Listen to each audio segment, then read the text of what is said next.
Ms. Wood? Here. Mr. Hodge? Here. Mr. Vosell? Here. Mr. Wood? Here. Mrs. Derndak? Here.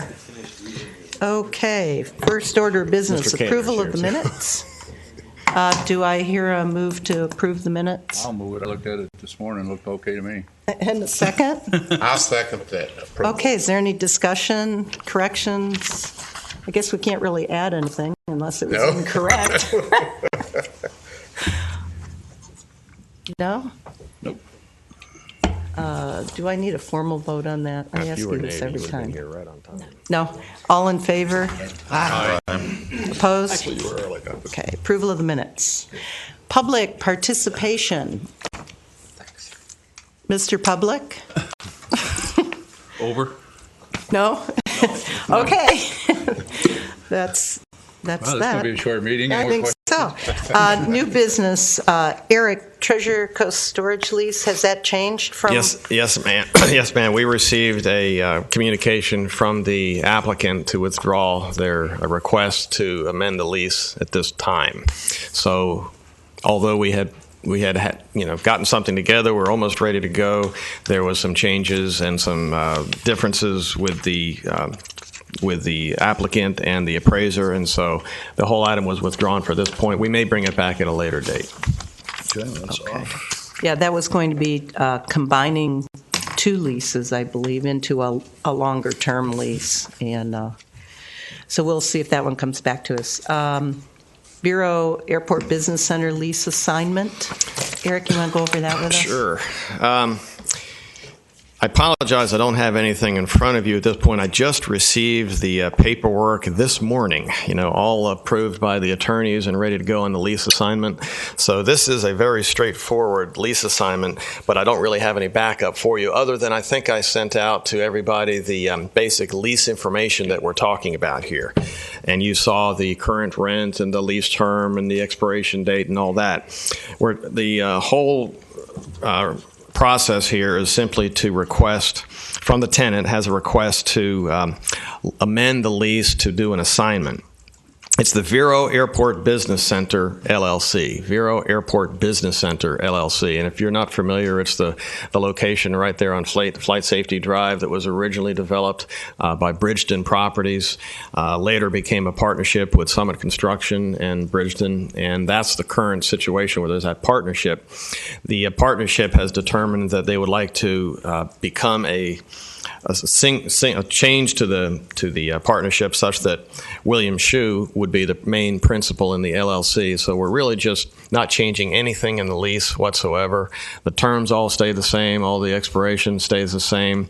The only difference would be the principal will still be Vero Airport Business Center LLC, but the principal will be William Shue by himself. And so Bridgeton has been removed through the paperwork, through the attorneys. Both the attorneys for the applicant and the city attorney's office have approved this.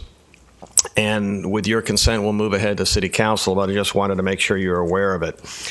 If there's any questions, I'll be happy to answer them on the lease transaction. And also, we have the applicant in the audience. Brad Shue is here in case there's any questions. Can we get a guided tour of the car collection, please? I can't really provide that for you. I'm lucky to get in there every now and then, but it's quite a collection. It is. It's the most unbelievable car collection. It is something. Should be in a museum. Really, it's Can unbelievable. we mention your name? You No, get in there? no, you have to mention Amway. So we're looking for just a consensus here. Vote would be nice just to go ahead. I'll be able to go to the city council on October 21st with this lease assignment and be able to tell them that the airport commission has reviewed the transaction and agrees with it in principle. Do you have a motion? I make a motion that we do that. I second that motion. Any more discussion? You can't second it. We're accepting the rewritten, done contract. Right. Okay. Which I'll is second really it. just the change of ownership, not change of the name of the Right, company or the right, lease right. terms. Okay. Okay, any more discussion on that? No, that looked good. All in favor? Aye. Aye. Opposed? Okay. Send it Thank up you. to city council. Will do. Congratulations, Brad. You can go back to work. Thank you very much. You guys have a good day. Thank you. Okay. Let's see, old business. We have the update on the airport master plan. Remy's here. And we did have a big airport master plan meeting just recently, and I had asked that this follow that meeting so that we would have a better input of what the master plan committee said. So I think you've got a lot of information regarding that. Barb, I have a couple of questions for Rennie starts. Yeah. It starts that I understand, talking with Eric, that Goal Line is no longer attempting to have any relocation to the airport. Is that a fact? That's correct. Okay. They're going to be locating at the city location downtown. I thought the commission on everybody should know that. Downtown? 17th. 17th, yeah. 17th, yeah. 17th. It was quite nice to have it at the airport. They did a great job there. It would be great if we could have it at the airport. A lot of effort was put into the discussion with a lot of people, and they've just made the decision. I think there Yeah. were some concerns about the fact that it would have to go through FAA.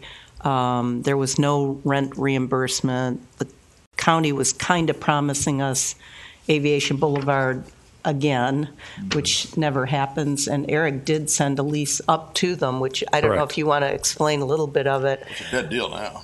But yeah, so it's already settled over there. Okay. Yeah, I mean, I did make an effort to negotiate an agreement with the county, and we put forth our recommendation on what it should be, knowing what the FAA would be looking for and what you all would be looking for in the city council.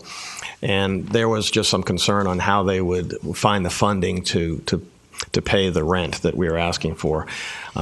There were some potential that we could negotiate at a reduced rent, but nothing came back from the county. In other words, the first negotiation step was made by the city. Nothing came back, and so therefore they just decided maybe the time frame. They did have a grant time consideration that they had to meet, and with all they knew that going back and forth with the city and the airport commission and the FAA, it could take some time, and they were right about that. I felt that we could have made it happen. I think the staff, in general, was behind them at the city side, but for whatever reason, they did decide to withdraw, and so. For now, it may work out for the best as far as the master plan review goes, because as we did have some concerns that putting a bus facility there before we actually knew what the master plan for that core area would look like might be a little premature. So maybe that works out for the best for the airport. But anyway, that's the latest, and I don't expect that we'll see that again in the near future. My second question related to that is that, we moved up the master plan timing in order to accommodate them. Can we go back to the original, or where are we related to? Does it help you at all? It will. I mean, we've made accelerated progress up to now, but we're most likely going to. No, I mean, all in all, it wasn't bad. It's just that it rushed up a little bit, the meeting number 2 and meeting number 3 with the advisory panel, not giving them a lot of time to, think about what we were doing. But we did get the feedback and the input that we needed. So at the end of the day, it all turned out to be positive for us. We're pretty much back where we need to be, right? We are where we need to be, correct. Okay, good. That's my end of my questions. I had one other comment about Goal Line. I think they did a great job, and with the amount of employees and tenants and everything at the airport, maybe the commission can talk to Senior Resource and say we'd really like to have what you might call a major stop there, if we can't have the hub. I think they will have a stop because flight safety heavily uses it. I don't think Piper uses it, or most of the shops along the way, but I know flight safety used it. I think one of the big concerns from the master plan committee, and my personal opinion, was we couldn't get any reliable data about the effects of a transfer hub on a community that's trying to increase its commercial retail. The only study that I found was Sarasota, that's moving its transfer hub out of downtown because no developers would invest in downtown. So that was our concern, that it wasn't like it was going to be a big destination for these people. It was a transfer hub. And I know we had offered them property up on 43rd Avenue, and also, which Remy I'm sure will bring up, over by the railroad tracks off of 41st, which if they really want to be a transportation hub someday, that could have come into play. But But they'll be on the railroad track anyway. So. With the trains that don't stop here. Exactly. And if I may, in the when we were researching the topic, the few cities that we found that had transfer stations typically did not have them at center of interest like the airport. They would be close to a city parking garage. It would be close to a city-owned Daytona Beach. It's next to the police station. So it was never at a high value point of interest. The location was typically a little bit remote. That's what we saw. Now, we didn't see any impact study per se, but typically the airport would be served by a stop, but not by a transfer station. That's what we saw at the other airport. I will follow up on that, though, Ms. Wood, and I'll make sure that I talk to Karen Deagle over there to ensure that there's at least some interest in a stop to continue at the airport. Thank you. Any other question? Perfect. So, Madam Chair, Commission members, Eric, Mr. Kantner, and City Clerk, good morning. Thank you for having us. So I'll give you an update on the master plan this morning. We'll let you a little bit into what we've been doing with the advisory panel. And I'd like to present to you some of the findings that were derived from the discussions we had with the advisory panel. I'm thinking the presentation should last about 50 minutes to an hour. If you have any questions, please let me know as we're going. Some sections I'll be going a little faster through. Some sections I'd like to go through it with you and make sure that everybody's on board.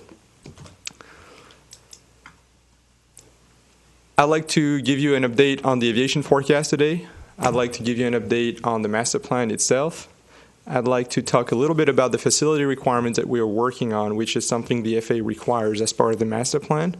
And the second part of the presentation will be about what we call the strategic land use and business plan that we've been working on with the advisory panel in addition to the master plan or concurrently with the master plan.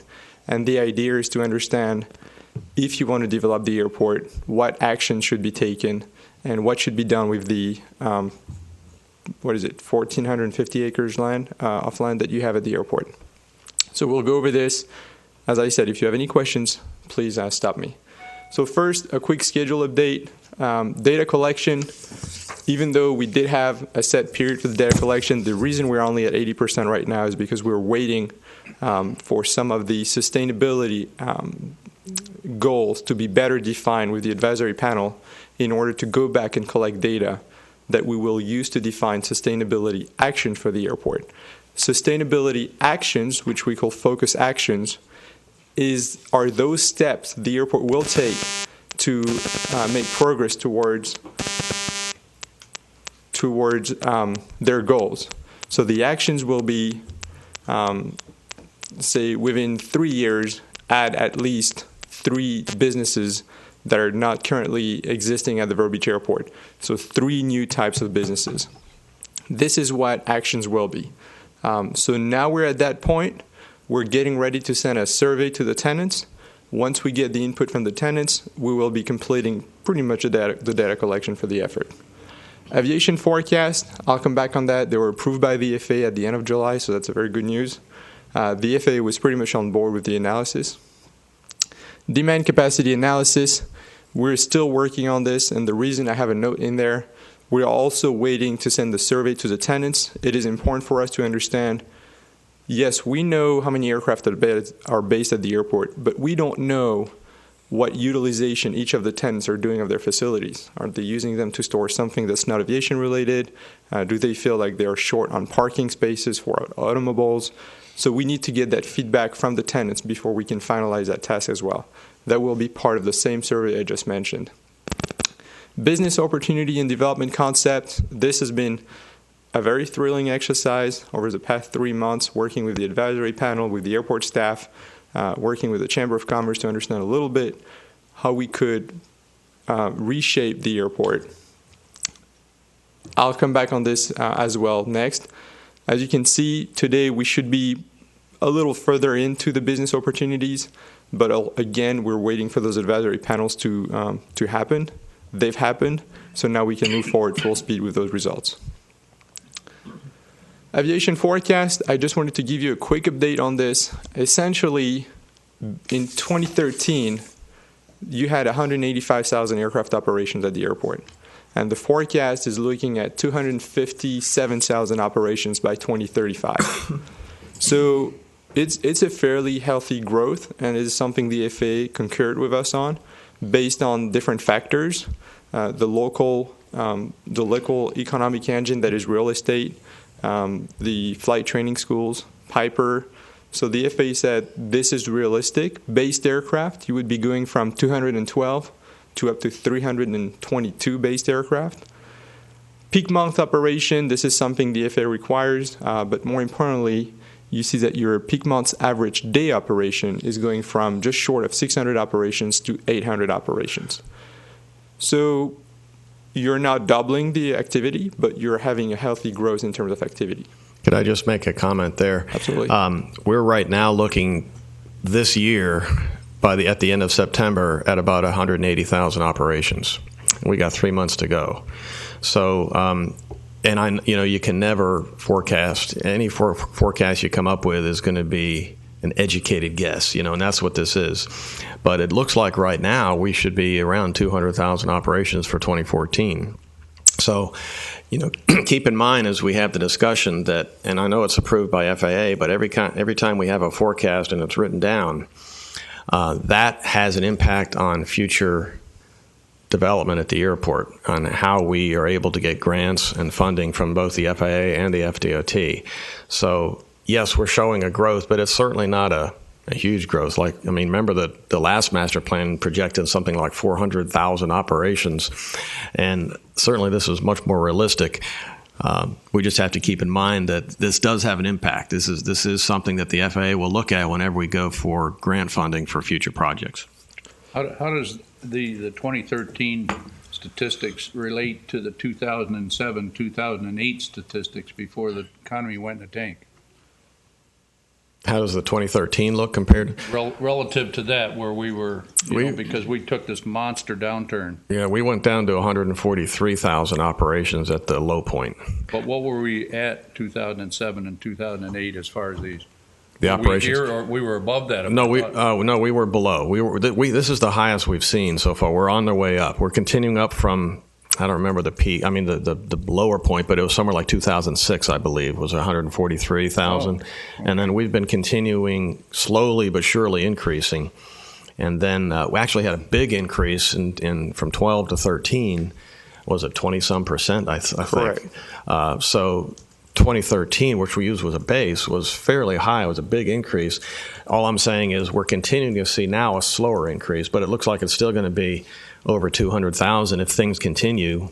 So many factors go into play there, but if things continue the way they're going, we're going to be the 2014 numbers will already be at 200,000, and then we're saying about 10 years later we'll be at 221. So it's not a huge. Pretty conservative, isn't it? Pretty conservative.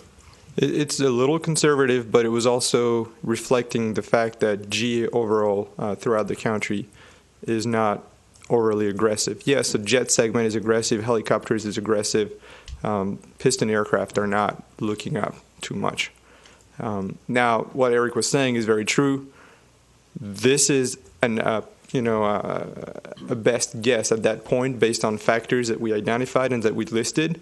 Nothing says that in 5 years something is going to completely change, dramatically change the landscape. Those could be, I'll say anything. It could be additional flight training. It could be anything that has to deal with UAV in 10, 15 years. This is looking at 20 years. Mm-hmm. It's hard for us to know what's going to happen in 20 years, but we have to start somewhere. And more important than the dates, what I'd like you to know is that we're planning facilities for an activity. So we're planning ramp space, hangars for 220,000 aircraft operations per year, 250,000 aircraft operations per year, 322 based aircraft. We're not planning for 2025. We're not planning for 2035. Those triggers should be in the airport hands. Oh, we've reached that milestone. We need to add hangars. And I think Racondo did a good job because, the FAA like he's saying, they have a national forecast. And GA doesn't look very good on the national forecast. Right. Our little oasis here is doing very well thanks to flight safety and flight training, and just because we have a niche market and a good group of anchor tenants, if you will. So, but, if we were to forecast, for example, 320,000 in 2035, the FAA is going to say, well, that doesn't correlate with our national numbers.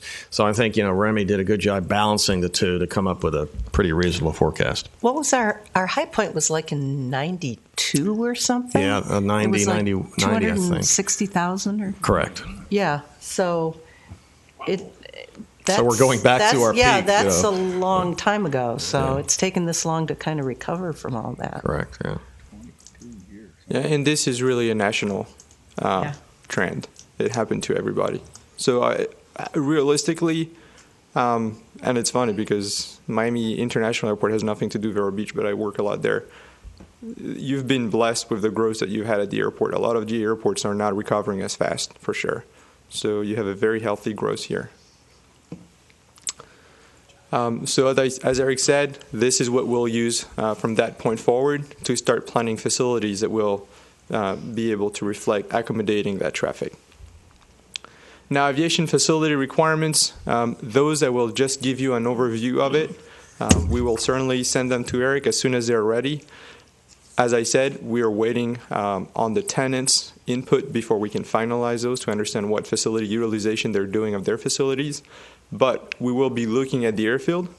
We'll be looking at all the facilities at the airport that are aviation related. That includes hangars, apron, that includes office terminal space, which are aviation related, not non-aviation space. We'll be looking at fuel facilities, ARF capability, and vehicular parking associated with everything I just mentioned. And I think that's it. Do you have any questions on those? Is there something you see that would be included? I've got a question for Eric in relation to this. When we put in 30 right, 12, 30 right, 12 left, did that increase the number substantially just because we had an additional runway? Now, 30 right is the main runway. I'm sorry, 30. Oh no, the utility runway. Okay, the when we added the small runway, did it? Correct. That would have been back in '89. So I'm relating it to the 92. Yeah, then we had a large number of operations. I know I would say no. I don't really know. I have to go back and look at it. But my general feeling is that just like when we built the new air traffic control tower and we brought that to the public, and a lot of people are saying, oh gosh, if we put a new tower in, it's going to increase traffic, and we're going to, you build a new road, you're going to have more cars, you widen. Really, it's the economy that makes the difference. And our tower, for example, our operations actually dropped when we put in the new tower because the economy went down. So the facilities, while they're a factor, people are not going to fly to a rundown facility as often as they will a top-notch facility. So there's a factor, but I don't think that because we put in the utility runway in '89, we increased traffic. Okay, we handled the traffic and continue to handle the traffic a little safer. However, I will add that today, you might have excess runway capacity, but looking at the 20 years forecast, you will need all that runway capacity before that, maybe even 2025. That's going to be critical that you have it. So you have it, which is good, but you'll need it. That's where I'm going. Right now, based on very high-level estimate for the runway capacity, we're looking at about 300,000 aircraft operations annually that can be handled on those runways. As is right now. As it is right now. Based on operating patterns and fleet mix at the airport. That correlates fairly closely with the last master plan. They were the last consultant was estimating 330,000 as our max, and now we're at 300. So and there might have been changes too over the years. And what I'm seeing is maybe because you've added a little bit of jet traffic, that's increasing some of your separations during peak hour, and that might be reducing a bit your runway capacity. But you're still looking good. Yep. So no changes needed we don't need additional runways or taxiways. We're good. Now there might be some improvements that will be required by the FAA because the FAA always publishes new standards, and some of those may apply on the runways. You have some maybe what we call heat points where you have potential taxiways intersections and runway intersections that the FAA would like to see improved. So this will go into the ALP. Now, this is just a Remy, quick... Dick had a question here. One quick one. I keep thinking about runways, and of course, 30L is locked in between 43rd Avenue and US 1. If there would ever be a demand in the future for a longer runway for larger aircraft, we would be, I'm guessing, locked out of that availability because of we're pretty well locked in with the length of our main runway. Is that correct? It seems that you would be locked in. Now, 43rd Avenue, it's something that's in the air. You know, this is something that we need to be discussed with the city. But if in 20 years or if in 15 years or 10 years, this would be needed, maybe 43rd Avenue could be further rerouted, or just you would move over to tunnel it, or you would move over to 58. Is that 58 the next one? You could widen 58 and make that your primary north-south connection between 41st and the 60s. So we're guessing that'll A, cost a lot of money, and B, quite a way down the road before we even think about that at this point? I'm not exactly sure how much money it would cost, to be honest with you. I mean, if 58th Avenue can be widened, and if you can reroute the traffic. And just close 43rd in that section? And close 43rd pretty much at your West Commercial Park to keep the runway going through there. It may not be that expensive. Now, there are residential developments further west, so I don't know how much you would really be able to extend the runway at that point. That's the other It thing. wouldn't be popular, Eric. It would not be popular. No, I think that would be a really hard sell, and it'd have to be a really good reason, and we'd be probably talking about widening the runway at the same time. And I mean, there is some potential to extend the runway to the east, because there used to be runway further to the east there, go back to what it was. But that was all done for a very good reason, and that was to reduce the impact of the airport, on the local community. So, I mean, I think we're pretty much tied in, and there's not too many GA airports that have 7,300-foot runways as it is. We're pretty fortunate to have that length. There could be an RPZ issue. I don't know if you're going to get into that, with the runway extension as well, because of the road going through there. But I think that's probably, like you said, probably outside the 20-year scope. Thank you. Thanks. Yeah, based on discussions we had with the Air Service Analysis Group, 7,300 feet gets you a lot of traffic at this airport. So I wouldn't be too concerned until, a 757, even a 757 could take off here. So Wouldn't you extend the utility runway before you do 3011, 12, right? Not necessarily, because it is a utility runway. It's we could do it it depends on what we're going to try to handle. If we're trying to handle 757s, we probably want to extend the main runway. If we're trying to handle additional flight training, then yes, I think you're right. Probably the utility runway would be I don't one. think it'll ever happen. Yeah, you take into account that our main runway is longer than both the runways at Chicago Midway. Yeah. It's not going to happen. Yeah, we're pretty. unlikely. Our facilities are really in good shape. I mean, we really have a good capacity with what we have. Absolutely, and we talked about it several times, and I like to repeat it.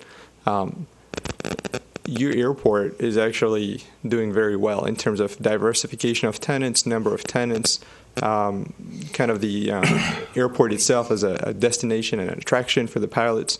So it's a very good operation you have here. We do have to look at taxiway Echo, the one to the north of the main runway, as to how we're going to justify building new taxiway there for reasons other than capacity, perhaps safety, economic development, that kind of thing. But and we should get into that discussion at some point. There is, and when we talked about the demand, what we looked at in the forecast is what is your natural growth that the airport is generating. So this is demand, that organic growth at the airport. Now, if you were to build something like taxiway Echo all the way from one end of the runway to the other end, that might open up parcels to build new facilities. This could be induced demand that now you're bringing to the airport because you're offering them something. So those would be part of what I call the economic development. So those are all the facilities we highlighted, and I know that Piper is highlighted in there even though it's not on airport property. We just want to keep that in our back pocket because there's such a big tenant for the airport. Same for flight safety. Wouldn't the same analysis apply to Bravo, extending it to the north for future development on that corner? Yes. Correct. This is just a very preliminary aircraft storage facility requirement table. What I wanted to show you is that essentially, based on our estimation, it looks like you may not need additional aircraft storage in the midterm, but you might need additional ramp capacity. And the reason why is because Vero Beach is very heavy on using ramp and apron because flight safety stores all of the aircraft outside versus some other G airport that store a lot of the aircraft in hangars. But again, we have to talk to the tenants before we can finalize this. But it would look like your aircraft storage needs would be mostly ramp space.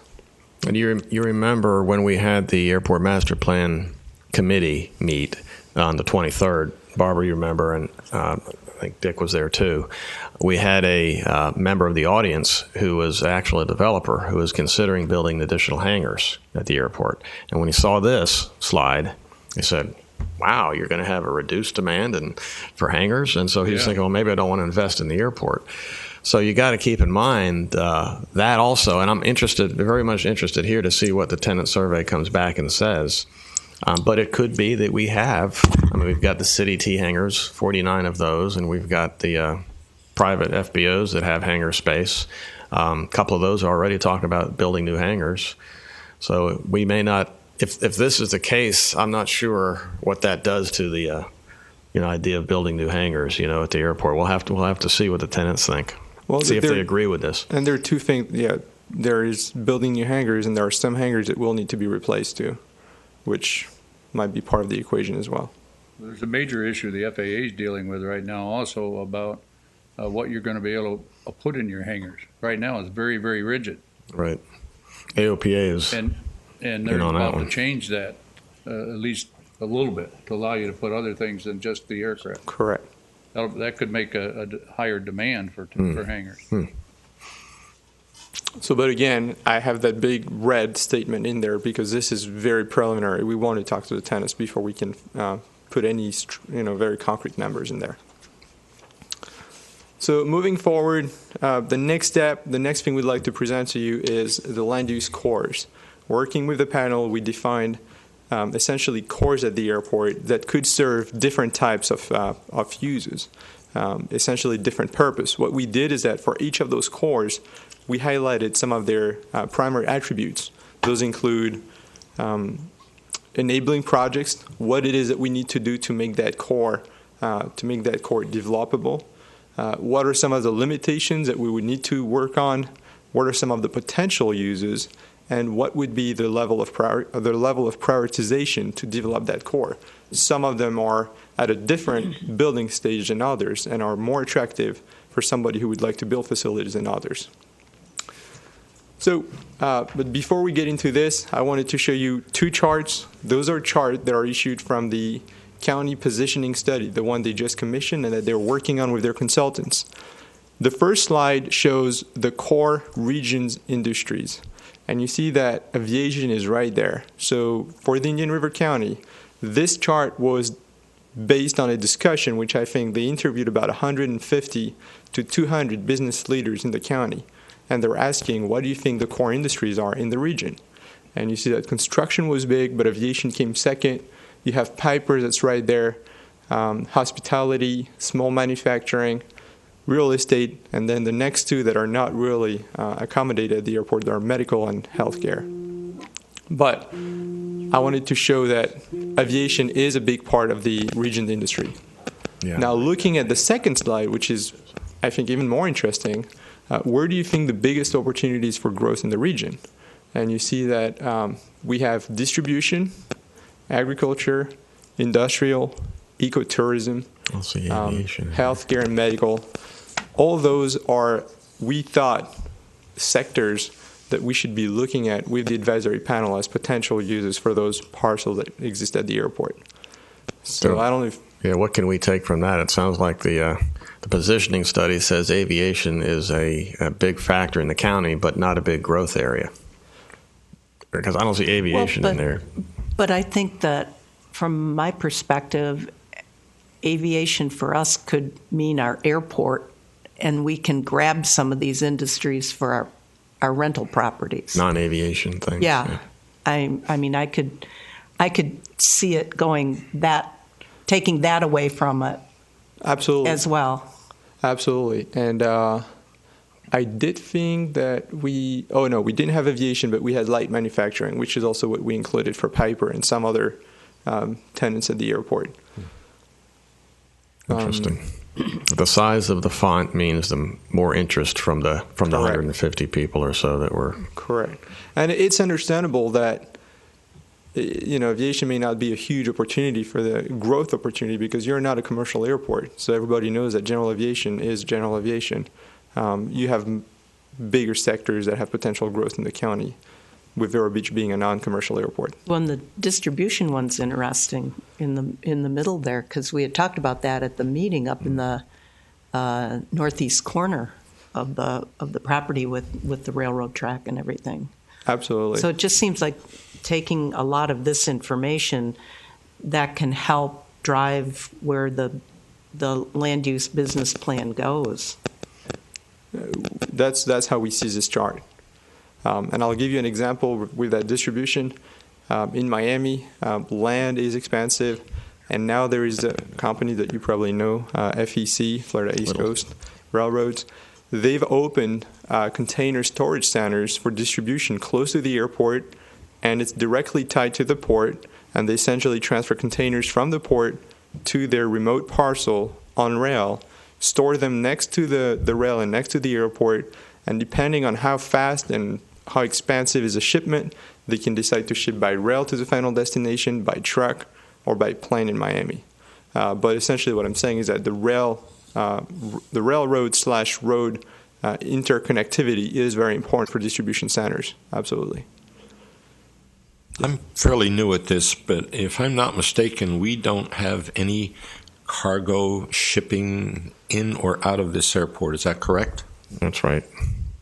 Right now. Not Yeah, freight yeah. operations as such. Right. As we talked about, and Barbara, about that northeast corner, boy, that would be a great distribution point with the rail and what's supposedly going to happen to it. The only requirement, I guess, would be height requirement, but you could probably have a huge distribution center out there that could be utilized. Correct. Well, we even talked about a free trade zone, being that, since they've widened the Panama Canal and the Port of Miami, we're one of the few places. There are a couple free trade zones in the St. Lucie County has two, but they're not on the railroad. So people could bring their products up and not have to pay import duty until they ship it out to their final destination in the United States. So that could be an attractive option for that whole upper corner. And I'm with a lot of folks. I don't put a whole lot of faith in all aboard Florida for passengers, but like we talk about, supposedly 4 trains go down, 1 comes back full and 3 empty. And I kind of predict in the future, just a wild-ass guess, if you pardon my Vietnamese, that they will eventually say, this just is not working, it's not profitable. Therefore, we're going to make sure that those tracks are full of all kind of freight. And you planned on 32 a day, well, you may get 32 a day. As Barbara said, with Panama Canal, the Port of Miami, Absolutely. I guess everybody's seen that huge tunnel that Miami built, where all that traffic trade can just eliminate going through the city, and boy, just that can really move some cargo. And as long as those tracks are going to be there, I'm sure that Florida East Coast, that conglomerate, is going to utilize those tracks. And boy, that just makes that distribution center to me in the northeast corner look like a real great possibility down the road. And You have to have Savannah it. and Charleston are also dredging just like Miami. Correct. is. Correct. But Miami is going to be the closest port for a lot of shipments coming through the Panama Canal if they want to unload their shipments, break them apart, and re-palletize them and ship them, as different containers. They could do that in Miami. They could do that at a space close to Miami. Could be, here, Charter Coast area. So you could see some of that. And those tracks are on the main north-south corridor. Correct. So, everything that's going to go north from all of those main ports is obviously going to go right past our county. And I think that could be a very good opportunity in the future. But again, they're talking about what, 2016, 2017, supposed to have that. Well, I agree with you, sir. Never have. But down the pike, when eventually we find out, and they say it's just not that profitable, but it's our tracks, our crossing, so therefore we're going to start utilizing it for freight. They may not announce it, but I think you'll start seeing That's those. the whole purpose. It's designed to fail, just to get the double tracks for the freight. Yeah. Well, there's one thing that it's too far in the future to be discussing in this manner, but that involves intermodal. And intermodal now has to have access to major highways. The airport property is not access to a major highway. Keep that in mind. So it's a good idea, and what you're thinking about is a good idea. But that's the same way. At one time, FEC had a rail depot in Fort Pierce for refrigerated containers. That's when US 1 was a major corridor. And as soon as it left, not only the container use dropped off, but as soon as US 1 was no longer a viable transportation route, they abandoned the whole thing. Look at Define major CVS, highway. it's out west at 95 because Right. it's intermodal. And yeah. You're talking about I-95 being the major highway versus US 1? Close, oh, yeah. But they don't consider the proximity of 95 to US 1 and the railroad tracks, so they don't consider that as access to a major highway? No. 95, and that would be the main limitation Yeah. with this industry would be proximity to 95. It might be just a little far, not very far, just a bit too far. But again, if you offer other things, which could include the free trade zone, which would include the railroad connectivity, Widening Aviation Boulevard. Right. Widening Aviation Boulevard. That would help it be more of a access corridor Yep. to I-95. Correct. So, and something to keep in mind is that we're looking 20 years out. Look at what the fuel prices have done in the last 20 years. We started at 80 cents a gallon 20 years ago. We're now at 250. You multiply that by another times 4. The railroad would become a major asset potentially for that north-south corridor. So this is just something to keep in mind. This is something we will be looking at in terms of what potential uses could go there. We are scheduled to meet with an appraiser, a local appraiser, who will tell us more about what his thoughts are, and then we'll put the final plan together, and we'll run it again by the Airport Commission. Now, this here is the slide that we were talking about. These are the potential land use cores that we looked at. Now, today, it might be the first time you see it, but that number 1, we gave it a name, Airport Commercial Village, which can can stay or can change. The idea was really to rebrand each of those cores as something that would be more easily marketable, and that people would understand, okay, if I move into this core, this is a type of uses that I'm expected to see around me. If I move into that core, I know that I'm not expecting those types of retail uses or industry uses to be next to me. So it was really more to clear people's mind about what is it that you have in mind for those parcels. Then we have number 2, Airport Aviation Core. This is essentially leased out, and this is all of your aviation uses. 3, midfield aviation. We called it midfield aviation just because we thought between the 3 runways would be an ideal place to have aviation use, and that would offer you enough space to meet almost all of your long-term needs for aviation activity. 4, 5, and 6, we consider those kind of lower priority for development, not because they're not attractive, but mostly because there's a lot of environmental mitigation and infrastructure investment to make before we can make those leasable. 7 is mostly leased out now, from what I understand. There is nothing left there. There's 2 parcels. Oh, there are still 2 parcels. And then 8 would be the little residential mobile home park, and 9 would be city uses, the water plant. Do you have any questions on this, and do you agree generally on the concept of moving forward with this? It's great because if someone was interested in becoming a tenant, they can focus on the areas. They could let the airport know, what their needs are, and work with the airport on what would be the best core for them to be in. I think that's what the whole point was for this. Craig Callan's on the master plan committee, and we were trying to engage him further about what he would like to see, because he drives a large population of people that come through the facility. Didn't quite get a lot of answers from him, but there's some talk that the property just to the west of 7, south of 6, that was scheduled at one point to be 880 homes. I know Jay Berklew had some people that were interested in that. That could be a big driver of Area 1 becoming a commercial retail center. And what I'm really trying to do is get Aviation Boulevard widened at least from US 1 to 43rd Avenue.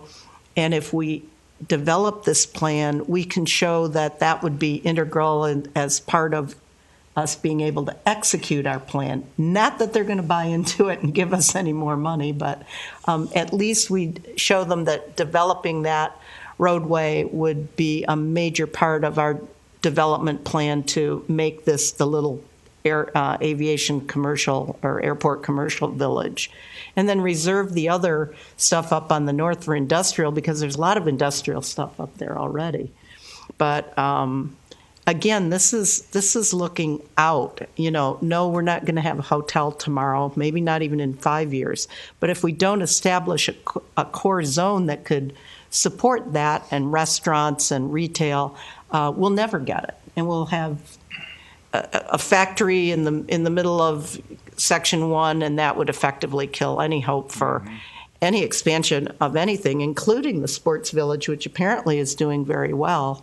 But right now, they house some people on site. The rest go over by Grand Harbor or over to the beach. I just think that there's a lot of potential here to expand on this. Conceptually, do we have any kind of a county plan to 4-lane aviation? No, I've not seen any. Well, we had one, and the county was going to pay a lot. We had a grant, I guess. Eric's got the whole history on that. Well, we certainly did have it. It was approved by the MPO. It was a higher priority project.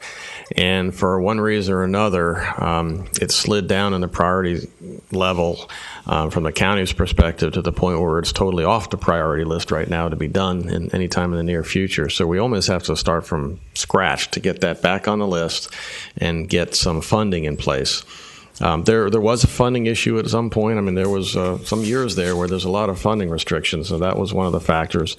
There were some minor right-of-way issues and things that could have been resolved and I think can easily be resolved. But really, right now, there is a plan pretty much complete, 100% complete and ready to go forward for some right-of-way acquisition and begin putting it out to bid for a contractor. But we need funding at this point to go any further. So there's a plan on the shelf ready Is to. it 3 or 4-lane? It's 4-lane with a median. Wow. So It doesn't look like there's enough room. there is some, like I said, there's some right of way that would need to be adjusted along the way, but there is enough width there for the 4 lanes plus a center turn lane or median section. And again, there. this seems like it's we don't have a lot of east-west corridors. We've got this 53rd Avenue, I guess, was where the money was moved up by the new plaza That's and nice, waterway. but nobody's using it very Exactly, and it dead ends into 58, Right. which doesn't go out anywhere.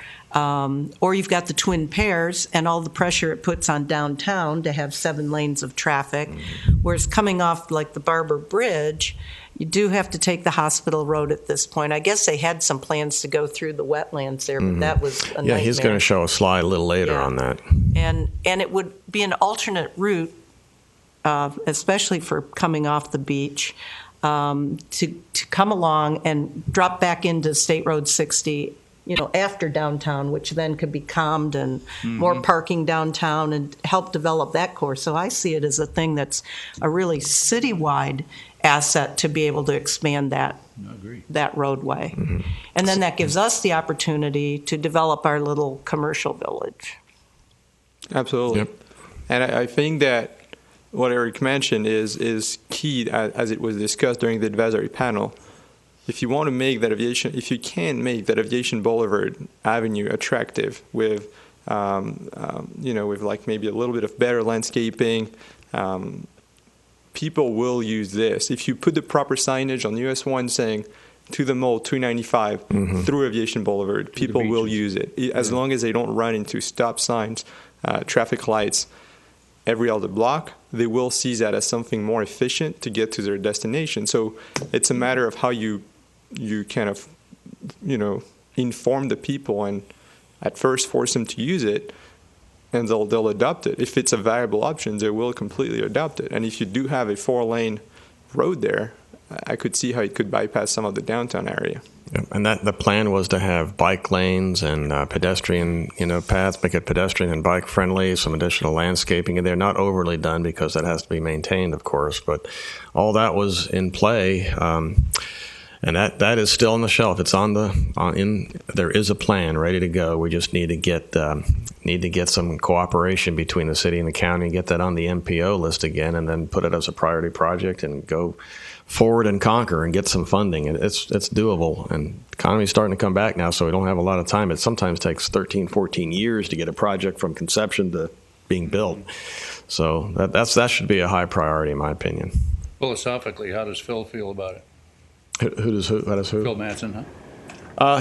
He thinks it's a good project too. I think it's just there are so many other projects and things pulling at his limited purse strings, but we'll certainly push it from the city level and just see if we can't get that back on the list. And again, I think just this master plan, business plan, since the FAA has expressed to you that they're very excited that we're like the first ever to do this. I don't know how they ever expected a airport to survive economically. They're concerned about everything else, but supporting themselves. That if we can really push this as being an integral part of our plan, I'm hoping they'll take an extra good look at this and be as excited as we can be about this. Well, and the other thing that this shows, and we'll get into this in the second part of the presentation, is it shows an integration with the community. You want to make the airport attractive for the community. So this is good behavior from an FAA standpoint. It's always good when the airport can play well with the city and the community. So I think it's all, thumbs up overall. The city is certainly doing our part. We've got the Airport Access Road project already underway as far as the design goes to upgrade Airport Drive all the way from the terminal building down to Atlantic Boulevard and new bridge and everything. Over $4 million worth of work, thanks to the aviation side of the FDOT. And we're going to have a new light there at the intersection of Airport Drive and Aviation Boulevard. So we're starting, but we're going to need the Aviation Boulevard as the big piece of this. It has to be done. So in the essence of time, I'm mostly going to focus on cores 1, 3, and 7 today. You do have at the end of the presentation that you should have received more detailed plates, which look like these for each of the other cores. But really 1, 3, and 7 look like they're the cores that have the most, the higher potential in this area. So I don't know if you had a chance to look at it. We list here all the enabling projects, and you'll see that the first one is widening of Aviation Boulevard with proper signage. That would be key to make it work. There are a few other items: improve the walkability, create an identity, have a very attractive landscape plan, a streetscaping they call it, or landscaping. This would be key as well. We list some of the potential uses and some existing limitations. Now, I'll go over the limitations because they are important. The first one is that you do have existing leases in place. Well, as Madam Chair said, it's not going to happen overnight anyway. So as long as you have a long-term plan in mind, as that you work towards it, those existing leases are not going to be in the way forever. Airfield access, it is a limitation in a sense that there is no airfield access, so you can't have some development. Now, it's not a problem, it's a limitation, but not a problem because you have a lot of land that has airfield access. So you would not be short in terms of airfield access land. It's just that it would not apply for this parcel. And aviation support needs, we could see some support needs, say, if the terminal was to be expanded, you may have need for additional automobile parking spaces, rental car, that would be additional aviation support facilities, but not necessarily with airfield access. So, is there any questions, or do you have any concerns with what we're showing here? And this is kind of what's going to go in the plan. It's going to be more refined. It's going to be a concept plan. But is there something you feel that should not be there, or something that should be there and is not currently?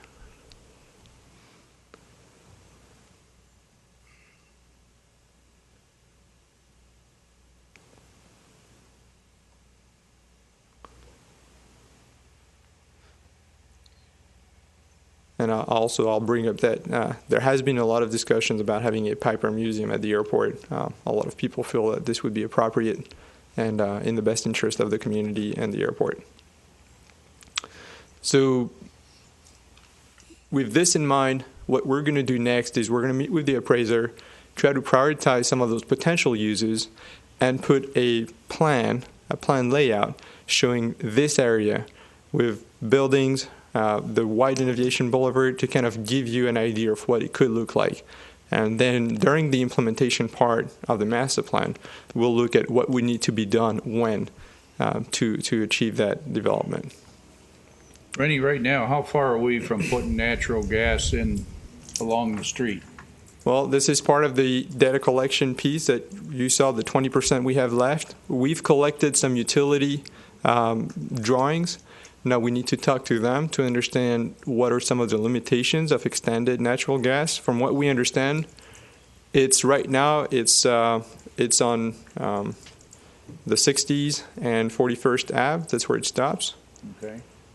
It seems that there may or may not be enough capacity in the system to extend it as it is today, but we need to confirm that. We haven't received any confirmation on this. All we know is that it could benefit the tenants quite a bit by reducing their cost, essentially, to operate.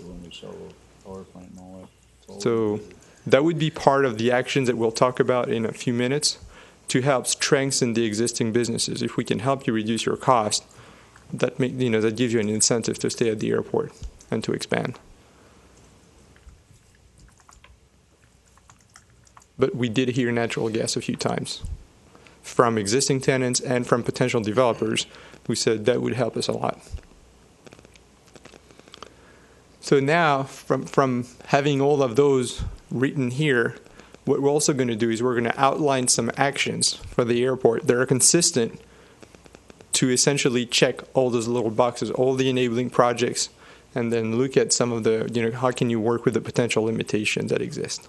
Do you want to add in there Florida, what was it, the foreign trade zone as something that's an enabling project needed, or is that more for the northern areas you're thinking about, Barb? I think you were mentioning that before. Yeah, I would think that probably would be more of an industrial use than a commercial. Okay. Yeah. It's the enterprise zone already. The foreign trade zone would most likely require warehouse space or storage, but it would be storing related. But even some manufacturers, actually, their building is a foreign trade zone, and that means they can import parts, and until they finish their product and send it out, they don't have to pay duty on it.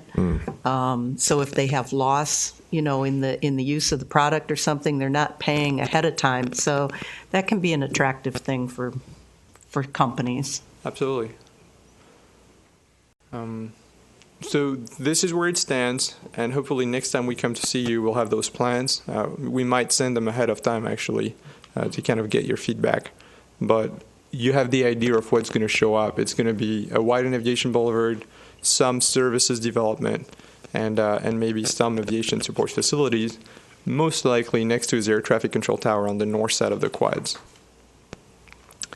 The midfield aviation, this is really to highlight what could be done in order to make that area suitable for aviation needs. We would be looking at extending taxiway echo. That would be a big driver. Realigning Airport Drive, and what that means is you can see how Airport Drive jogs north right now, and it goes through a trapezoidal surface for the utility runway. That surface is a runway protection zone, and the recent FAA publication says that you should not have a roadway in there. You do have a bigger problem on the main runway with 43rd Avenue basically splitting that runway protection zone, but this is a major core. So the FAA is probably going to say the cost-benefit analysis doesn't doesn't pan out. For this airport drive, the FAA might say, you can do something for this one because it's all on airport land, and you could realign it and get it out of the runway protection zone. So the idea would be potentially to go back to the original alignment and have essentially it would be like a road, a secondary road, which would be like a nerve into that midfield aviation parcel, and you could have aviation development on both sides, which sounds very nice. If you do that, however, and now the enabling project would be to do something with the air traffic control tower. As it is, the facilities could not be very high because you would lose a line of sight from the existing air traffic control tower to the north runway, and that's not something the FAA would accept. So it would need to be elevated or relocated potentially to the midfield. Now, it's not as scary as it is just because, again, it's not something you need tomorrow. Until you need those parcels, you won't need to have those development. In addition to that, if you start building from the east to the west, which would seem like the most likely scenario, you could start building on the east side without impacting your line of sight because of where the air traffic control tower is today. It's only when you reach pretty much right west of those two water wells that we're showing, the two little dots, that's where you will need to have the tower looked at more seriously. So you could start developing this area and then move the tower when you have to. Midfield aviation, we have a lot of potential uses that we listed. They are to be validated with the appraiser, but as potential we have cargo, we have MRO, which is maintenance, repair, and overhaul of aircraft and helicopters. We have aviation support for avionics, aviation manufacturing, a potential additional FBO that could be interested, and an education center of excellence. That could be aviation center of excellence or education center of excellence. Any questions on this one? That would be essentially your next lowest hanging fruit after developing what you already have in core number 7, which is your West Commercial Park, where you still have some parcels available. So it's not very short term, but it's not necessarily long term either. 7, we do show it as a high priority for the development.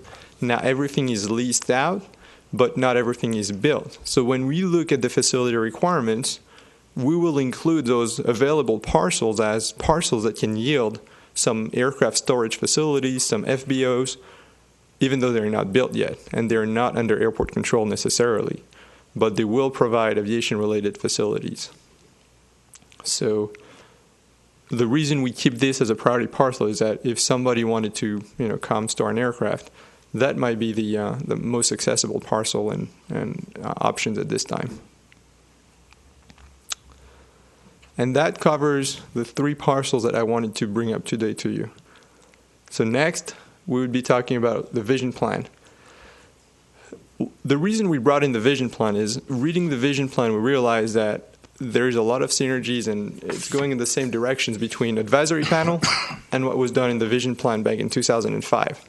Those are downtown should be more pedestrian friendly. Those are Vero Beach is a community of neighborhoods with key commercial district. That's nice. You do have 5 commercial districts today, which I circled on the map, but the airport is not anywhere on this map. So what we looked at is to say, what if, as part of that vision plan, you could envision the airport as providing a 6th commercial district? It could be a place that people know, that people can refer to. Oh, I'm going to the airport commercial. It's at the airport. The airport could become one of those key commercial districts in people's mind, rather than just being an industrial place that's a niche for certain people. Or a flow through. Something like that. We're just going through. Well, that's what they do. Yes. Because a lot of people know the airport exists, but don't necessarily stop at the airport, other than the airport tenants. And some of the supporting ideas behind this would be to say, what if that aviation boulevard could provide a new east-west connectivity with the proper signage? Just make everything different. By maybe reinforcing that the mall can be accessed from the back roads as well, that you can go to 95 faster than when you're on the 60s in the traffic. all of this could slowly, sink into people's mind and make it a viable option. So that's how we could see that Airport Commercial Village essentially getting integrated into the vision plan. Again, if you have an idea here, if there's something you think could help to support that vision, or if you think that maybe that vision should be tempered for any reason, now would be the good time. I think this is a good idea myself, getting tied in with the city's vision plan a little bit more directly, and making sure that, like you said, we're in the minds of the community so that we're part of that vision plan rather than off to the side like we've kind of been in the past. Does the county have something along this line? A vision plan? Yeah. Not that I'm aware of. They're working on a, what's it called?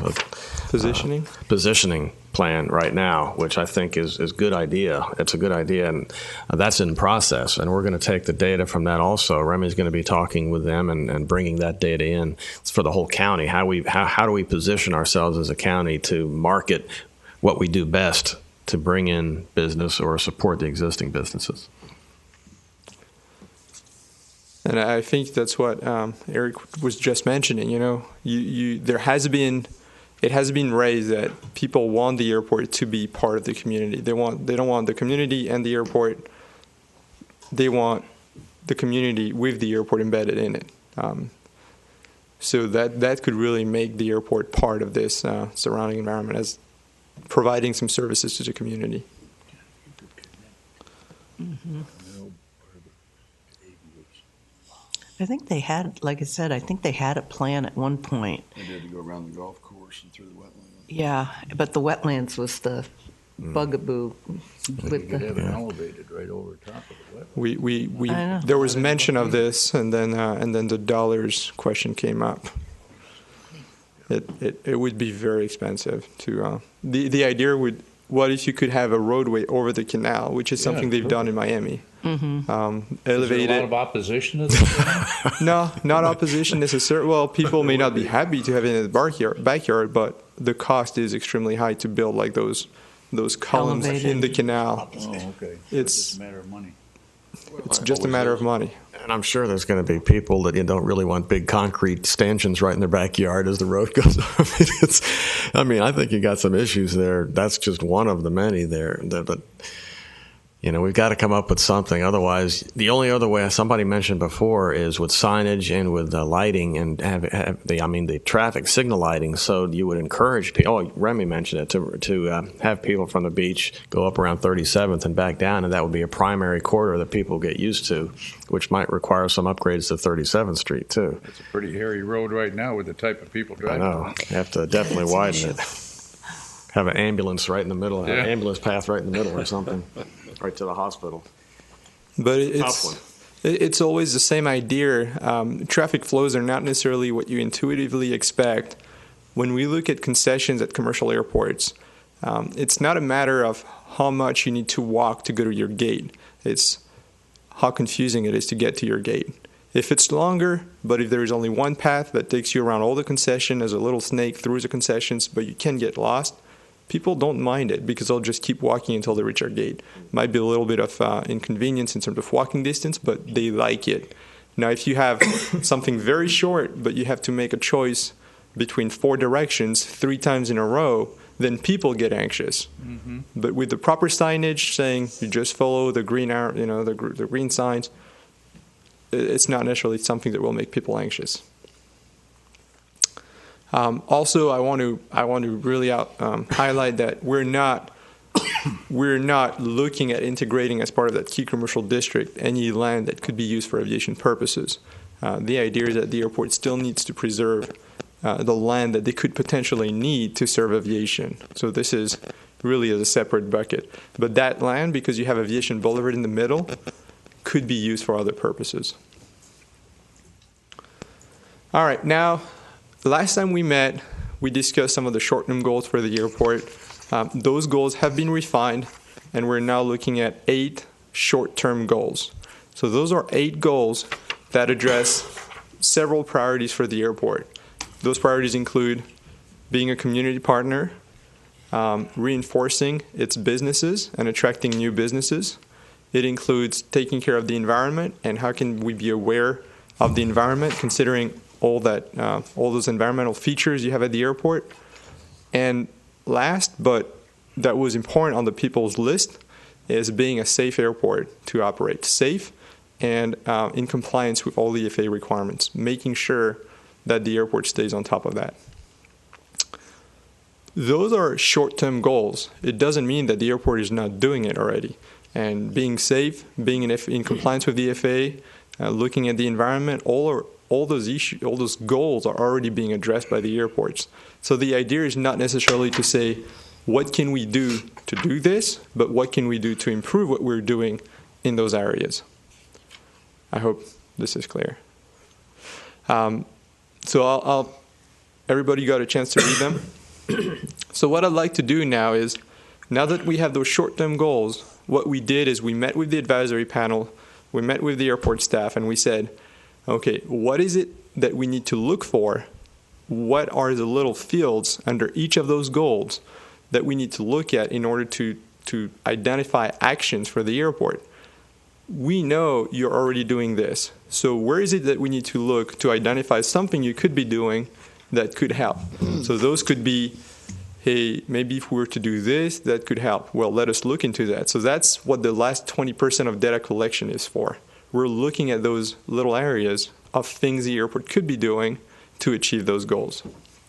So I'll go over the first goal, and those little areas include, for instance, to attract new businesses and strengthen existing businesses.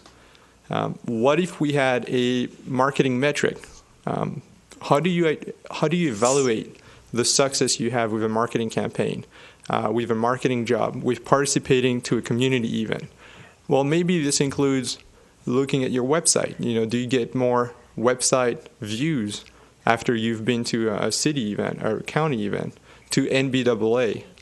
So having a marketing success metric could help the airport identify what is generating interest for the airport versus what is not necessarily generating interest for the airport.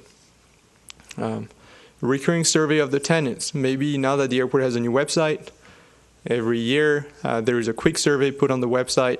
Tell us how you're satisfied, or maybe this is something that the tenants return with their check, with their rent. Just check the boxes. If you have any comments, put it in there. It's also about establishing potentially a process saying, within 2 years, you'll have that process in place to get the tenants' input every year or twice a year. So I'll let you take a quick look at all those key areas, we call it. But essentially what you need to keep in mind is, from those key areas, we will be identifying an action or several. One of those key areas could generate 2 actions in order to help you reach your goal. Rennie, do you, in the process that you're going through here and with other airports and other businesses, do you have a standard recurring survey that you found that is really beneficial? Because you don't want to have 50 questions people are going to put in the trash. Absolutely. And I'll tell you something. You can approach it 2 ways, and it depends really on your tenants. Are they more comfortable with having that survey on the website because they'll know how to access it, they all can access it? Or are they more comfortable having a dinner at the airport once a year where everybody's invited, and next to your signing sheet you have a little you have a little form that you can give back to the airport staff at the end of the dinner? It could be a meeting. It could be just the tenants' annual roundtable. Bring up the issues. But have you found one way or the other has been more beneficial than the other? No, I think it's really regional. It really depends. Some airports are typically more business oriented, more jet traffic. Those people will not necessarily be at the airport all the time, so online is very efficient for them. They can do it, from their remote location. Some airports are more, all the tenants are every day at the airport working on their plane. It's really a community. In that case, maybe having a little roundtable or a little gathering would be the best way to collect the input. And here, you have a little bit of both. So it would be an interesting mix. I got a question for Eric. When was the last time we did a tenant survey? I'd say about 2 years ago, maybe 18 months. What sort of survey was it? It went out in the billing. We did the bill? Yeah, we sent out a survey to anybody that got a bill, really, and we got a pretty good response. Not terrific, but very positive response. And so Great. we didn't change anything much. There was a few good suggestions there. I don't recall any at the time, but just a few. Most of them were a lot of good high marks. But I think it's a great idea, though, to do that periodically.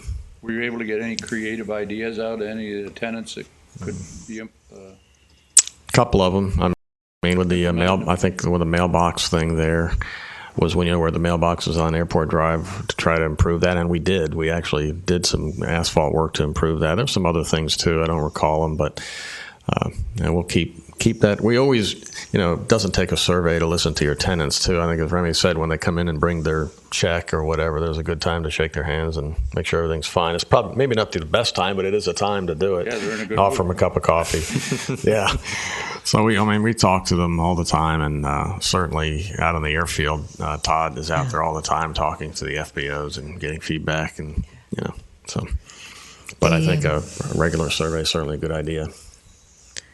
In reference to this goal number 1, marketing success, I would think that it would be nice to have, I don't know, signage for our tenants at the entrance of all the roads would be listing all the tenants in a temporary format so that if there's a change, we can, instead of our hard cement ones, keep the cement ones, but I'm saying have at the entrance, Signage improvements, and I think that is in there too in our discussions to do some aesthetic and Since we're signage talking about improvements. signage on Aviation Boulevard, I thought it'd be good to have it on the airport.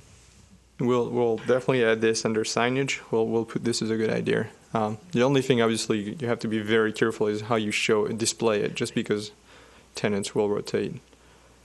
Sebastian has placards that they can move and change out. Good idea. Mm-hmm. And one thing I will say is that I doubt that the tenants are very unhappy with the airport. Otherwise, they would have come to one of the public meetings that we've done, and they would have said, this needs to change. And, we have not had any of that. So I feel like the tenants are fairly happy with what they have here for now. But strengthening them is sure, something important for them as well. We also have some other key areas which include no commercial air service, which include uneven landscaping throughout the airport. So maybe this is something that could be looked at as well.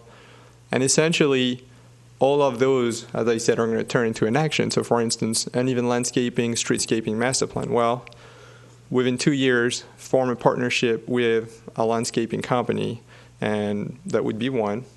And 2 would be review the leases with your tenants and have a roundtable meetings and explain why you're doing it, why it would benefit the tenants, and why they should be participating in improving the landscaping in front of their businesses or next to their businesses. So those could be some of the actions that are defined as part of that sustainable master plan. So I know it's a lot of information on those sheets, but when you take it home, if you see anything that you're like, this could help to strengthen the existing businesses, I know you're at the airport on a regular basis. You may have heard people who were interested to come to the airport but did not for specific reasons. Well, it would be good to relay those reasons, and if we can do something about it in the sustainable master plan, we'll include it, absolutely. The goal number 2, and by the way, 1 through 8, this is how they were ranked by the people. So number 2 was to make sure that we keep a safe airport to operate the aircraft. This is critical for everybody. In addition to this, the idea that federal funding could one day dry up or just be reduced, this has to be something the airport keeps in mind as well. So we have a few key areas in there: tracking the federal funding and understanding, how much it is that DFA support the airport when they do, so that there is somewhat of a plan should that funding be suspended for a year, for 2 years, for any reason, how it is that the airport could make up for that loss of funding. Keeping the airport safe. I think the airport is already doing a lot of this, but we'll be looking at what can we do to improve some of the certification, the staff training, or anything like this. Goal number 3 is really about being in compliance with the FAA so that if there is any grants available, if there is something offered by FDOT or the FAA, the airport has a plan and everything is shown in that plan and they can submit and participate in that grant application early on to have a chance to access those funds. Again, if you have any questions, let me know. Goal number 4, offer competitive rates and charges to local businesses. The idea here is to make sure that you have fair rates and charges and you're competitive as an airport. We'll be doing a few efforts in regards to this to make sure that to look at how the airport compares with other airports in the state of Florida, but as well how the facilities being offered by the airport compare to the rest of the city and to the rest of the county. Goal number 5, and this was something that people were fairly strong about, which is why we've been talking about integrating with the community, is instill a sense of community pride for the airport. How do you make people proud of having the Vero Beach Airport next to them? And so by having all those key areas looked into, we're hoping that we're going to find actions that can help improve what the airport is already doing. Because we know that, the airport staff is participating to various events. You have the air show, you have some satellite events, you have the Dutch, historical Dodger Town. All of that makes Vero Beach Airport already like a featured item in Vero Beach. But if there's anything else we can do to improve this, that's what we're trying to do with those actions. Number 6, be an attractive destination airport. It is kind of the same idea, but it's saying, can we make it so that we can attract the community and the pilots to Vero Beach Airport? What is it that we need? You already have CJ Cannon. You already have some very good FBOs, well-rated FBOs. But is there anything else we can do to attract more people to come to the airport? Widening Aviation Boulevard could be one of them.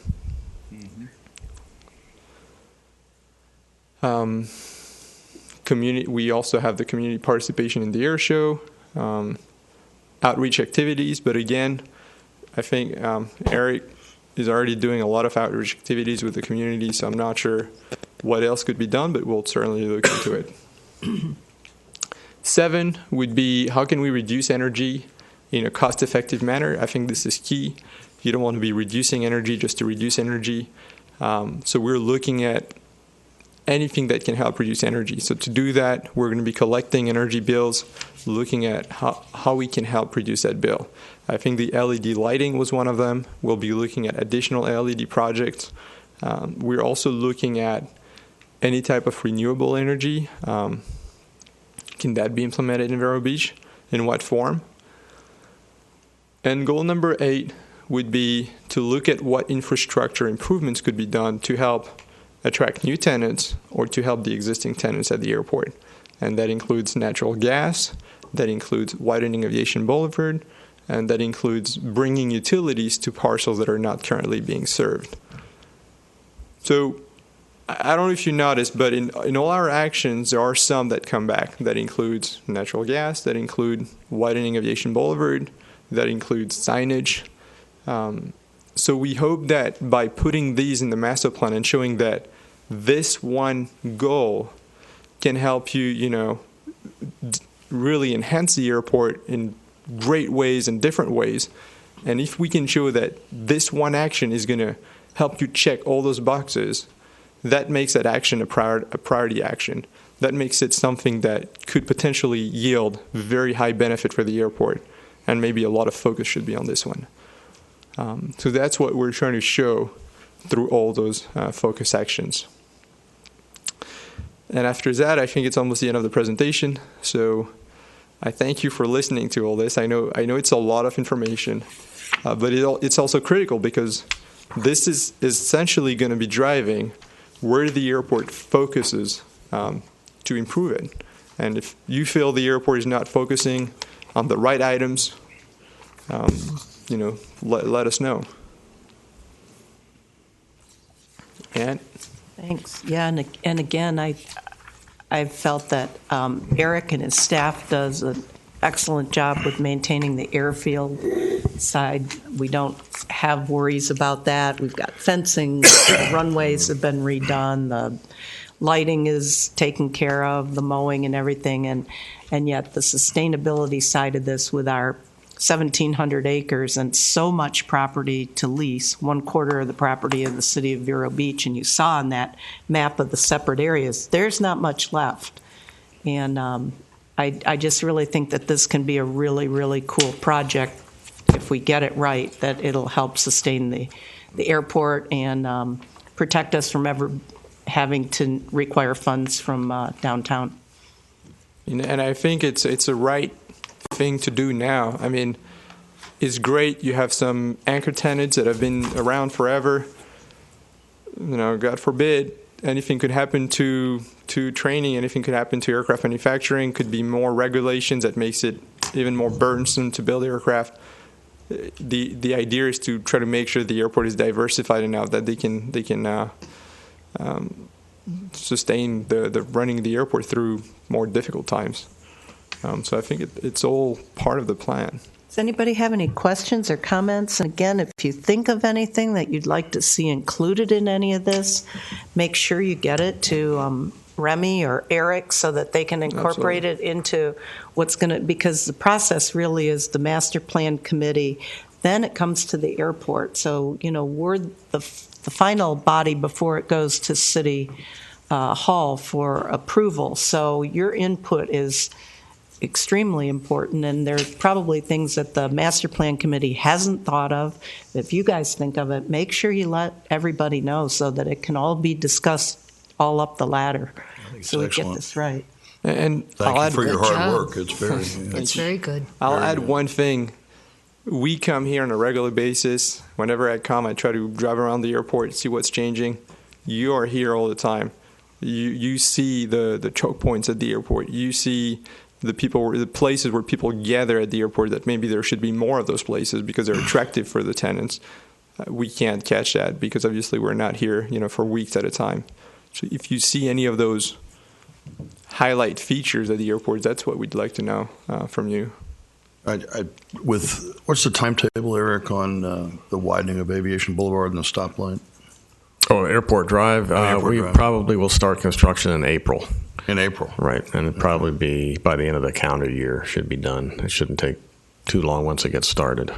Yeah, I mean, that intersection there with the addition of the new Okalina Bank, and then you've got the brewery that's going to go in, and I like Mary's suggestion about, I'm very familiar with the signage up at Sebastian, to let people know what's down this road or what's over here, because as you're whizzing by, particularly if Aviation Boulevard gets widened, you miss a lot.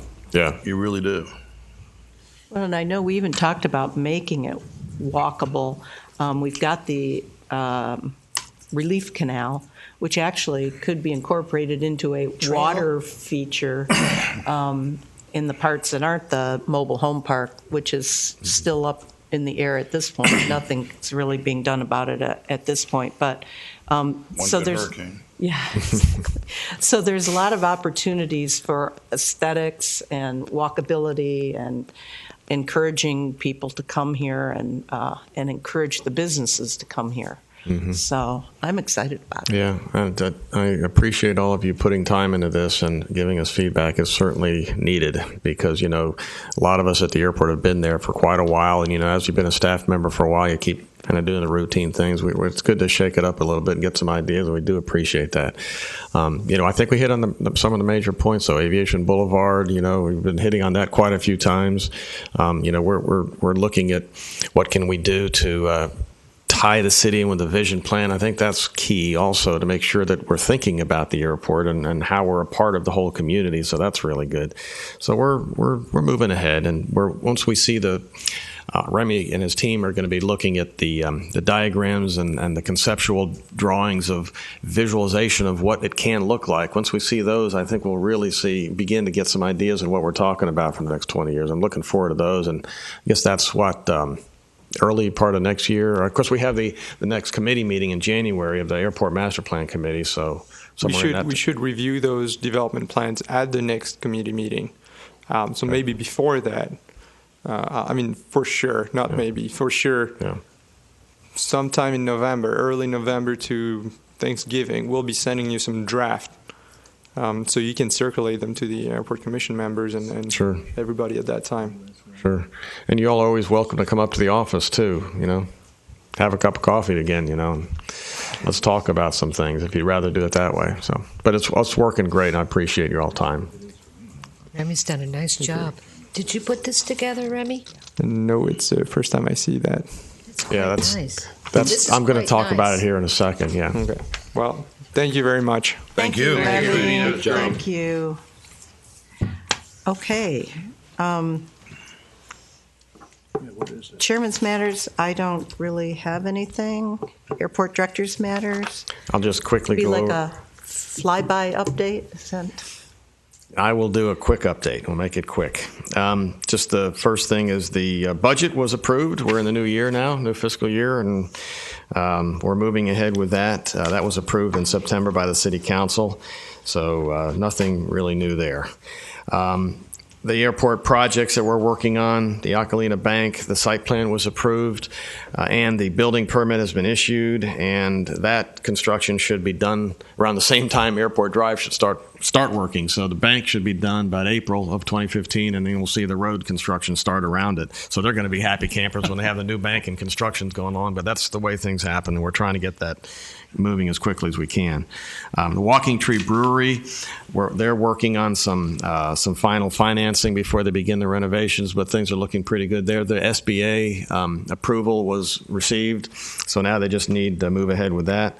Wildlife hazard assessment, that's in the hands of the FAA. We completed that and sent it up to the ADO in Orlando. I think they also sent it to Atlanta for review, so the FAA is reviewing our wildlife hazard assessment right now. GA Apron project, we're working on an expanded scope there because all of the FBOs in that area want to be part of that project. That's a public-private partnership where all of the FBOs will also be assisting in the funding of the matching portion of the grants, so there'll be no cost to the airport on that. And we're also doing an emergency taxiway repair on Taxiway Bravo as part of that project, and so the state is participating in that, and that's actually out for bid right now. The section of the project that just handles Taxiway Bravo is advertising for contractors. We'll get that done before we even start on the apron project, and we'll do that after the first of the year sometime.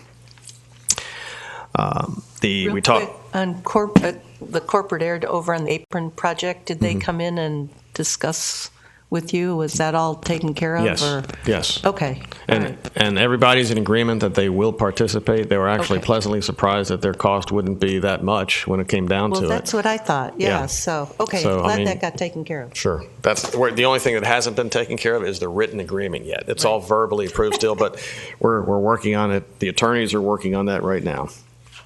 Airport Access Road, we talked about that, and the design is about 90% complete at this point.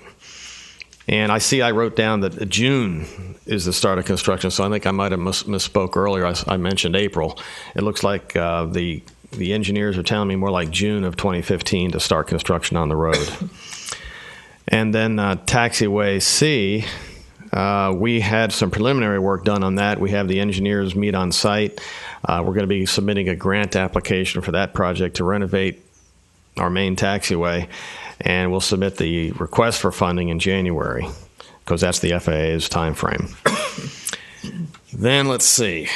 I talked about that already. I did want to let you know we're expecting our Part 139 inspection in April of 2015. We have an inspector assigned, and we do that every year. That should be no big deal. I did want to let you guys know that on November 5th at the Indian River State College at the Richardson Center, there's going to be a group discussion on All Aboard Florida. And so if anyone was interested in participating in getting some feedback in through the EIS project that's underway, you're welcome to go to that. That's November 5th at 3:30 in the afternoon at the Indian River State College. And then last but not least, I did, as Mary pointed out, there's a little ad that's going to be coming out here fairly shortly that we've been working on with a local advertising firm called Idea Guard. And we worked on this together to try to show that it's a community effort, it's a community airport. We're working together to benefit businesses and benefit the community, and also to show that it's by the beach. Make sure everybody knows that we're access to the beautiful community that we have. So, What's that going to be placed in there? several different magazines, newspapers, wherever we can get. It's going to be in the chamber Who's Who guide that comes out. So you'll see this quite a few times. And we'll be using that Together We Soar tagline for much of the year this year. What about the community? Maybe have this put in the community bulletins, maybe in the Senior Resource Association's newsletter. They talk about getting us closer to the community. This would be a good. Okay, I'm glad you like it. If there's any comments, I did want to, because it actually hasn't gone out yet, so I wanted to make sure if you had any comments or suggestions, don't hesitate to let me know. We can always tweak it just a bit before it goes out. Would you want to capitalize Airport Commercial Village if we're titling this? We can do. I mean, it's not official yet, but it's kind of been going that way. I don't know if that would make Everybody any likes sense. that verbiage? Yeah. I like the village idea. I think that was Remy's idea, wasn't it? It was a team idea. Oh, okay. That's good. And it was a Good response. airport commercial park on the west side, and then you had the sports village, and then when we met last time, there were mentions of commerce. How can we make all that work together? So it was really a team idea when I say it. You see where you have the Vero Beach Airport offers a great place to land near the sand. Mm-hmm. I'd take out the Vero Beach Airport offers and highlight A great place. a great place to land Oh, near I the see. sand. Yeah, I like that. And underline. Capitalize the A and maybe double space above and below. I like that.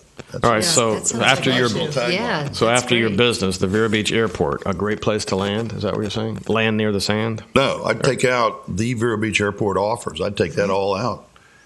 Oh, I see. Put a great place to land there. I just like that tagline. Yeah. I like that almost as much as I like Together We Soar. And if you got the space with more emphasis. Yeah, exactly. Yeah. Double space above and below, and And underline, maybe. Who answers that phone, 978? Is that Danielle? Whoever is there. Okay. whoever is there. Yeah. And they will know Yeah. what info needed. We actually, because of the amount of work that we're handling with the limited staff, we have a voicemail system. So the voicemail asks, who do you want to talk to? And it'll go to that particular person's voicemail. If you ask for me or for Lisa or whoever, those you can talk. If you can also just leave a general administrative voicemail message, and then we'll pick that up on the general line. So, but we check it every day. Every Nobody hour, answers the phone probably. anymore. Anything Would you else? capitalize this W and this S also? I think- It looks like on here December 11th. Now, that's going to be before the next airport Yeah, it's not. master plan committee meeting, Mhm. which I think is January 21st or something. Do we? Two of them together? No. I have no pending leases right now because the one applicant withdrew. If you wanted, we could Set call it the for- meeting if needed. But I know with holidays and all, it's hard to do that. Right. I know a lot of you'd like to have it on your calendar, so it's up to however you want to do it. Right? When is the master plan committee meeting? The 21st? It was either You the know, 21st Mary? or the 23rd or something. It's right in that area. I don't have Let me next see if year's I- calendar, so. Right. Yeah. Would we rather It's the meet 27th. after that? So 27th. that we have more information I from, think that makes sense. so skip December, unless there's some immediate need, and do it, early Unless Remy February? needs something in December. Yeah, do you need us to look something over prior to that? I'll ask you what is more convenient for you, for us to send to Eric, like preliminary sketches, and then he distributes them to you, and you look at them at home, and you get back to us individually with comments, or for you to meet here and maybe discuss them in person. Well, I think, too, I'd like to point out that commission members are allowed to come to the airport advisory committee meeting because you would be It's a part public of meeting. public participation. Correct. And that might be a way, if we have information ahead of time, then it can all be brought up if anybody has any questions at that meeting, and then we can hold our meeting afterwards, because I believe, is that even the last meeting of the master plan? In theory, it is. In yes. theory, unless we have something else to do. So that might be the time to do it, since there's supposed to be the preliminary group going into this. And Does that make sense to everybody? and that meeting in January is going to be a 9:30 a.m. meeting, and it's going to be a 2.5-hour mini Right. workshop / meeting, because we really would like people to take their pencil What's and the The date of that? 27th. It's a Tuesday? Yes. Yes. January 27th? Yes, Yeah. 2015. 9:30 a.m. So when would we want to do ours into February? Give us, week because of it's going to require a little bit, most likely a little bit of redrafting. Okay. A month would be good for us. Middle to February then? middle of February at the earliest. What looks like good dates for everybody? Well, the 19th is a Chinese New Year. I don't know if that helps any. We'll have to wait because I don't have next year's calendar set. Okay, at so all. if Okay, you don't so- mind, we'll set it up as it gets closer As to it your gets February closer, meeting. does that work for everybody? But sometime mid-February? And maybe throw out some dates, and we can all go back and forth until we come to a consensus? Well, why don't we just say the 19th? That's a Thursday, and then I'll get with Sherry, and if it doesn't work, we'll let, because All right. otherwise it's trying to get Right. everybody to respond, just as a tentative date, the 19th fine. of February. And then don't forget the January 27th one. And that's from 9 to 11? 9:30 to 12, I believe. Oh, 9:30 to 12, okay. Lunch be served? We will be the lunch. Eric's fine. Yeah, so if that works for everybody, it makes a little more sense, because I think that's more of a pressing matter than just saying we're going to have a meeting for no reason. What was that date February 19th again? Feb 19, okay, good. at 9:30, subject to approval by Okay. Sherry's clerk. calendar. And if there is any information that you all send me between now and then on the airport master plan, or after Remy sends the diagrams and the concept and I send it out, I'm going to send it out through the city clerk's office so that it's handled properly because of the sunshine law. I won't be sending it directly, and then she'll get it out to everybody, and usually that's handled so that you don't talk to each other about the concept. But you can come to, as Barb said, come to the public meeting on January 27th and bring the ideas Yeah, there and too. bring all your ideas, and then on the 19th, we'll get the final scoop on everything. So, all right. Any more questions or comments? I have one. Yes. Since we're delaying our meeting, which is fine, can we get an update before that on the walking tree and the Oculina thing? Because they're fairly large projects. Without having a meeting, can we just get a, Email? An I'll email, get sent yeah. it to the city clerk's office. yeah. Sure. The Ocolina is moving right ahead. That Good one's, timing when yeah. start the construction project when they finish their building. Yeah. Right after the building's done, the road will start. We hope. If all goes smoothly, which, always happens. There's never any glitches or anything. What's their timetable for Okolina? April, they should be construction. The Ocolina Bank should be done by April of 2015, and the Airport Drive road construction should start in June of 2015. What's Walking Tree's timeline now that they have the SBA line? They haven't given me a timeline yet. Well, originally, verbally, they were talking about October, November 2015 being done with the renovation. But they're still working on getting all their finances, and there's usually some delays. So we'll see how that goes. By the end of next year, everything should be done. Airport Drive roadway work. I see big blue piping for utilities, I would assume, to go Yes. down Airport Drive. Is that correct? Yes, yeah. The Water and Sewer Department is putting in new underground utilities to replace those that were there from World War II. I mean, we had some old Yes, clay yes. pipes and all kinds of stuff, and we had some yellow water. It's just finally come to fruition. They're going to replace all those with PVC.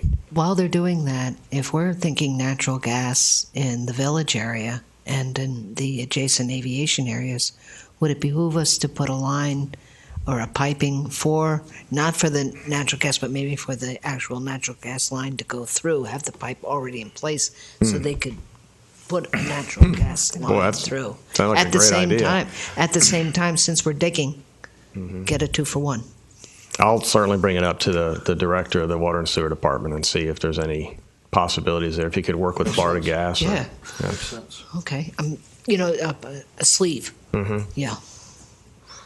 Yeah, that would save a lot of digging in Yes. the future. I don't And know. save that money in the long run. Yeah, that's beyond my pay grade. I'll have to check to see if that's doable with the utility company and see what they can do. But that's a good suggestion. Thinking outside the box. Thank you.